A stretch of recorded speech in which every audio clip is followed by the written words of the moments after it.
Hey,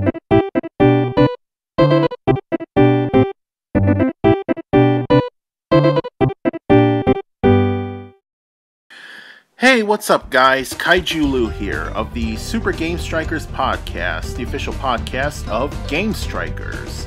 And welcome to another edition of the Super Game Strikers Rants, where I will be doing my very first rant video.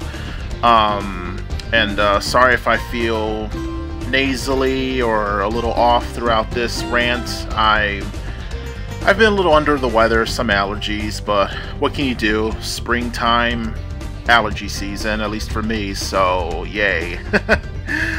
But yeah, let's jump right into this rant, and the rant that I'm going to be talking about today is the upcoming game, The Last Guardian, which is supposed to come out exclusively for the PS4 sometime later on throughout the year of 2016.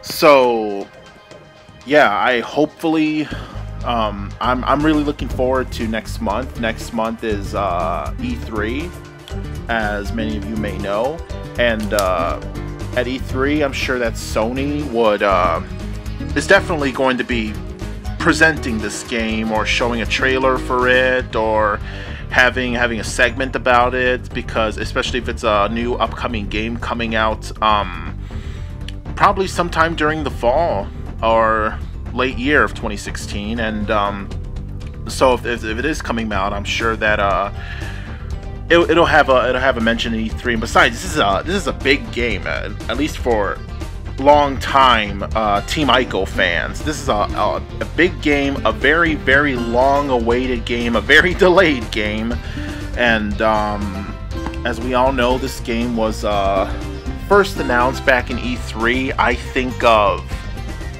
2009, 2010, please forgive me, and it was originally supposed to come out for the PlayStation 3, but unfortunately, due to a lot of technical difficulties and hardware difficulties, the game, I guess, couldn't function well or couldn't sync with the PS3, so forgive me for not knowing the technical side of these issues, but eventually, they just pushed it up as being an exclusive for the next console, the PlayStation 4, and hey, which is cool, and I think that's a really worthwhile delay. But as we know, The Last Guardian has been a game that has been in the making ever since 2007, 2 years after Shadow of the Colossus was made.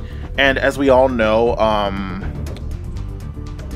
this is the third game that is being made by Team Ico, and that is also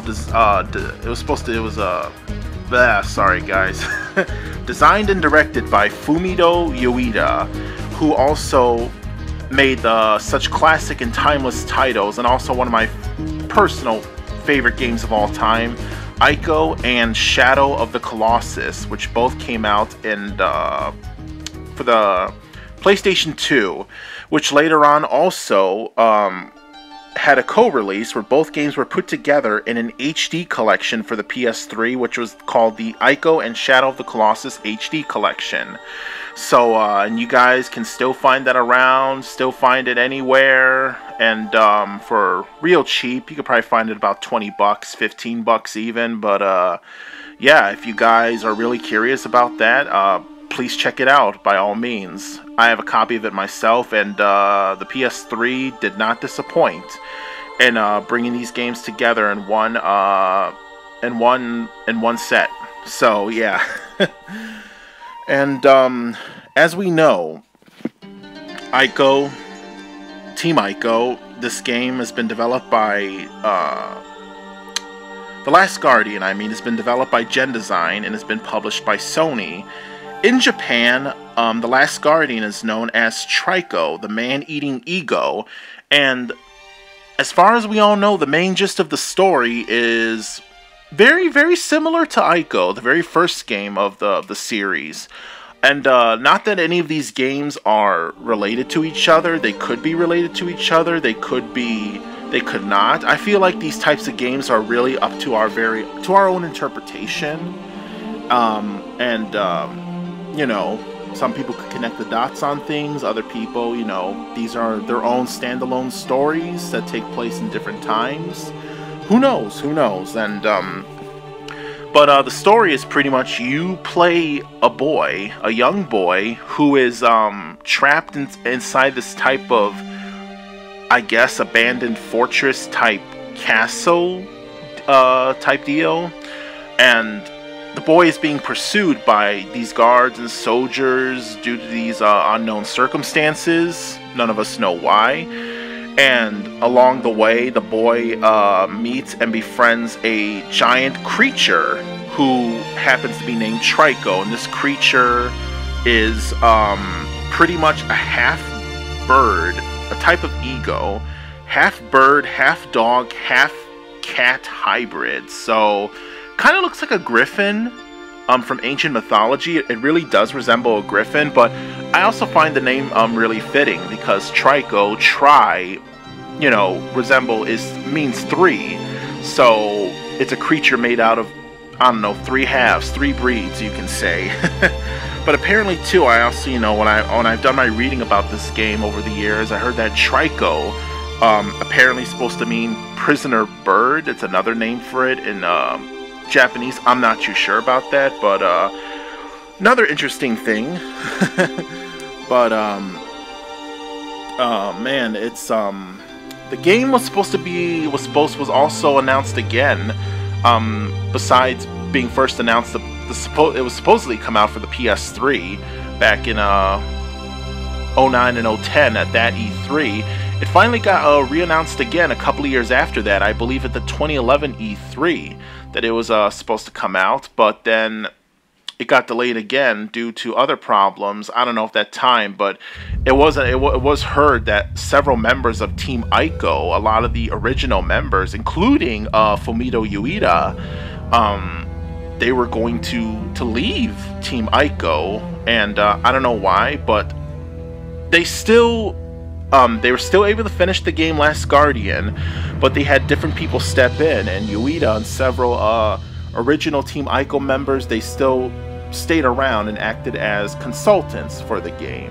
So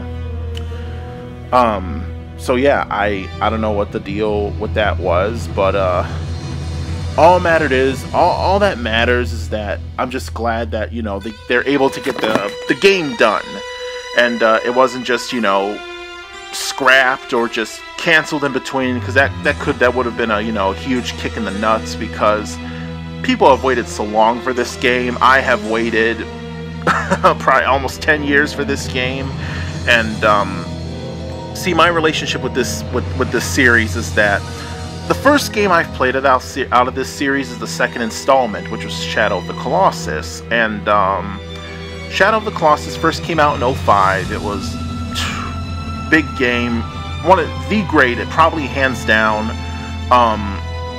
It's debatable, but to me at least, it's, well, not really. I don't really think it's debatable. To some is probably this is the greatest PS2 game of all time, Shadow of the Colossus. I mean, the game is just timeless. It's indescribable. You have to play it to be able to understand the full experience of this wonderful game. And it was really unique at the time. I believe that it was also a game too that was really, really ahead of its time, and it had a great story. It was a wonderful combination, a wonderful example of how video games and art can come together. How video games can be turned into an art form. Even though video games is an art form, this is just a whole new special blend of how perfect it would be. And so yeah, I mean, I'll be honest, I haven't picked up Shadow of the Colossus till 2 years later in 2007, because I'll be honest, the game, I don't know, I don't remember at the time, but I hardly ever seen any advertisements of it or any ads about the game. I don't know. One day I just went over to my local GameStop all those years ago, and I remember seeing a whole bin of like 20 to 50 copies of Shadow of the Colossus. It was greatest hits at the time. And well, I'm not sure if this was 2007, 2008. I don't know, but I remember it was at least a good couple of years after the game came out. And at the time, I was getting really big into the PlayStation 2. I was playing all the classics. I was playing Sly Cooper, the Ratchet and Clank series, the Jak and Daxter series, and God of War especially. That was my favorite PS2 game at the time. And so yeah, I was really, really strong about Sony games. I was a Sony fanboy, pretty much. And I saw Shadow of the Colossus. I was like, huh. I mean, every time I went to GameStop, I kept seeing it, but I just never gave it a chance. And I remember I saw how cheap it was. It was only $20, and I was like, you know what? I'll give it a chance. Done. Just completely done after that. I couldn't put the game down. So it was just wonderful, you know. Even though I've heard people, you know, kind of like made fun of the game or poke jokes at it. They're like, oh, you know, the game is about pretty much you riding on a horse for 20 hours straight looking for giants. And I mean, it is so much more than that. True, the game is just pretty much 16 straight boss fights in a row, but hey, you know, that is something that hasn't really been done before. Hasn't really been, you know, done in video games. Because I mean, like, if you're someone who really appreciates video games and, you know, the stuff behind it, I mean, you really could appreciate.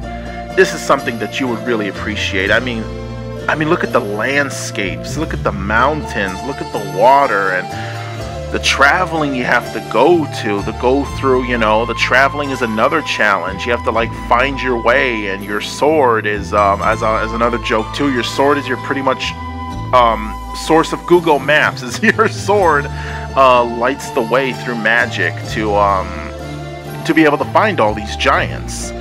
And you have to find them on your own, and as big as these guys are, you know, it can be tricky at times, but as long as you know the way, and it's all about patience. It's all about patience for these games, but you'll get something out of the experience at the end, you know. And I sure did, because this is something that has never been done before, and that's why I love this game to death, and it will always be one of my all-time favorite games ever. But also, personally, this is my all-time favorite game on the PS2. Now, Ico, I never heard about Ico till after I beat Shadow, because I had friends of mine when I was in high school at the time. They told me about the game, and they said, yeah, you play Ico, you know, there's also Ico, which came out an early PS2 title, and Ico came out first, and also a lot of them too, they were all making these little fan theories about how both games are connected, or how you could connect both games together, or they're somehow interrelated, but it hasn't been confirmed. And but yeah, actually, I first played Ico when I first picked up the Ico and Shadow of the Colossus collection, which was a few years back. And but just recently, well, not recently, well, more like last year, myself and Sega Sean, we went to our local retro video game store, and there we found, you know, we go there regularly, looking at all the old retro games, and I was looking over at the PS2, and what do I find just sitting there on the shelf? An original PS2 copy of Ico.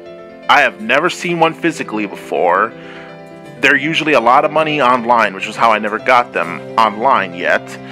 At the time, I mean. And I picked it up. The game was only $13. It was beautiful.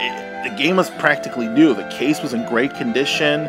Manual was there, spanking new, and the disc as well. It had you could tell that it was an original PS2 game, where you could tell how the bottom parts of the discs are blue, or had that blue laser disc color. But yeah, this game was legit. It was vintage, and yeah, I haven't seen one like that because I remember I owned Half-Life for the PS2, and the bottom part of the disc for Half-Life also had the blue coloring on it, which showed that it was a very, very early PS2 game.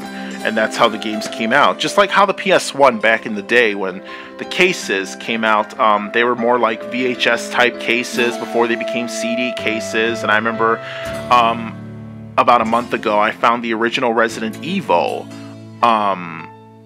inside that original casing like that. And I was like, oh wow, that is so cool, and really pretty rare too. So yeah, I was really fortunate to find Ico for the PS2 in its original casing for such a great price. So I'm very fortunate for that. And but yeah, my thoughts back to The Last Guardian though. Sorry for all this reminiscing, but back to The Last Guardian. The Last Guardian is one of the biggest things that I am so looking forward to at E3 this year. I hope Sony has a big showcase about it, or at least, you know, like a little trailer of it or a little mention of it, and to finally confirm a release date. I really hope that they confirm a release date, or when it's available for pre-order, because I'm telling you right now, boy,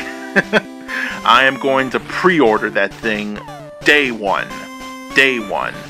And I'll be honest, so far I'm a guy that grew up with PlayStation. I grew up with PlayStation all my life, and PS1, PS2, PS3. But then, you know, when the PS4 came out, I kind of fell out of it because, I don't know, just a lot of factors, a lot of stuff that the PS4 has done that kind of really turned me off from it. And I don't know, I just kind of fell out of it, and I just pretty much went over to Nintendo. That's what I've been doing these past couple of years. Just been playing a whole ton of Nintendo games, both old and new. And yeah, and Sega Shawnee showed me, you know, I really thank him. I really thank him for that. And but anyway, as far as the PS4 is concerned, there was only 3 games that I really care about that I wanted to play on the PS4. Well, there was 4 of them, but the 4th one was Godzilla, but then we all know how that turned out, and so yeah. But other than that, the 3 PS4 games that I really was looking for that I would pay to get a PS4 would be Batman Arkham Knight, Uncharted 4, which just came out recently, and The Last Guardian. My number one reason to want a PS4. And I do own a PS4. Well, technically it's my brother's PS4, and he spends most of his time on it than I have. And but yeah, you know, all I need is The Last Guardian, and I'm pretty much gonna shoo my brother out of the way, saying, "You get out," because the PS4 is in his room, so I'm pretty much going to be kicking him out. Oh man, but yeah, like I said, I'm really looking forward to it this year, and to see what happens. I am really eager for a release date. I'm really eager for the pre-order. I hope the pre-order, you get something really good out of it. I hope something really neat comes with the pre-order. I mean, the pre-order, it doesn't have to be anything big or anything extravagant, because I'm not too greedy about it, but you know, something really nice and something really fair, and just as a way to thank you, the fans, as a thank you for the fans, especially the fans who have been very, very patient this past decade for this game, and that, you know, hey, thank you for sticking by us all these years after all these delays and stuff, and here we are, because yeah, we didn't end up like Kingdom Hearts 3. Oh, I know that was a bit of a low blow there, but yeah, I was afraid that this game was gonna go Kingdom Hearts 3 on us. The game that never came, or never was. But that's a whole nother rant. Kingdom Hearts 3, that's a whole nother rant for a whole nother day, people, so stay tuned for that. And but yeah, other than that, I hope this game turns out well. I really hope, you know, I'm a bit nervous about it. At the same time, I'm not, because I'm only nervous about it because, you know, I don't know how far in development the game was when the original members of Team Ico decided to leave it. I don't want to say leave it, but just stop taking apart and making the game in a way, and decided just to become consultants of it. But I just hope that didn't, you know, greatly affect the game itself, and they didn't turn it to a whole new different direction or anything. As long, you know, like I said, I'm sure this game will just be like Ico. It will have the same exact gameplay, the same exact style, except, you know, instead of protecting a girl or having this young girl by your side in a castle, you got this big mythical creature by your side this time. And but yeah, I really expect it to be like Ico. I mean, in a sense of, in terms of gameplay and puzzle solving, as you playing the young boy and you have to lead Trico to all these different areas and different directions, and you have to solve puzzles using the wild animal as well. And as soon as the game develops, I hear that, you know, the bond between the young boy and Trico really grows as well. And so yeah, there you go. You got some character development there, and I don't expect a whole lot of dialogue in this game either, because Ico and Shadow, like I said, little to no dialogue at all whatsoever. Only like a few keywords here and there, but hey, this game just goes to show that you don't really need dialogue to make a good game or to develop a story. And the game just does it by itself. And I hope Ico, I'm sure Ico, I hope The Last Guardian keeps up with that, stays with that tradition as well.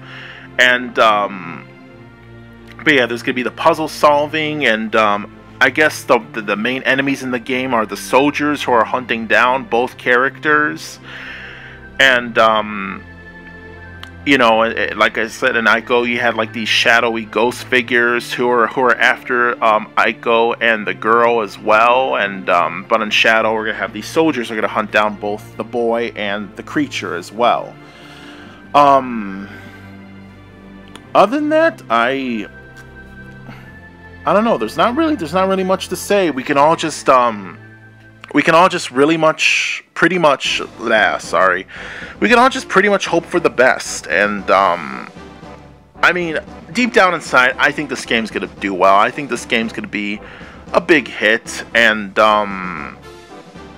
yeah, you know, I just hope that, you know, even though a game does well, I hope that it sells well too. I hope that it sells well. I hope that this, you know, E3 does a good job at catching the attention of fans, especially the new ones, because I'm sure that, you know, a lot of the older fans, the people who have played Ico and Shadow, who have stuck by it all these years, and of course know the games, are going to get the game.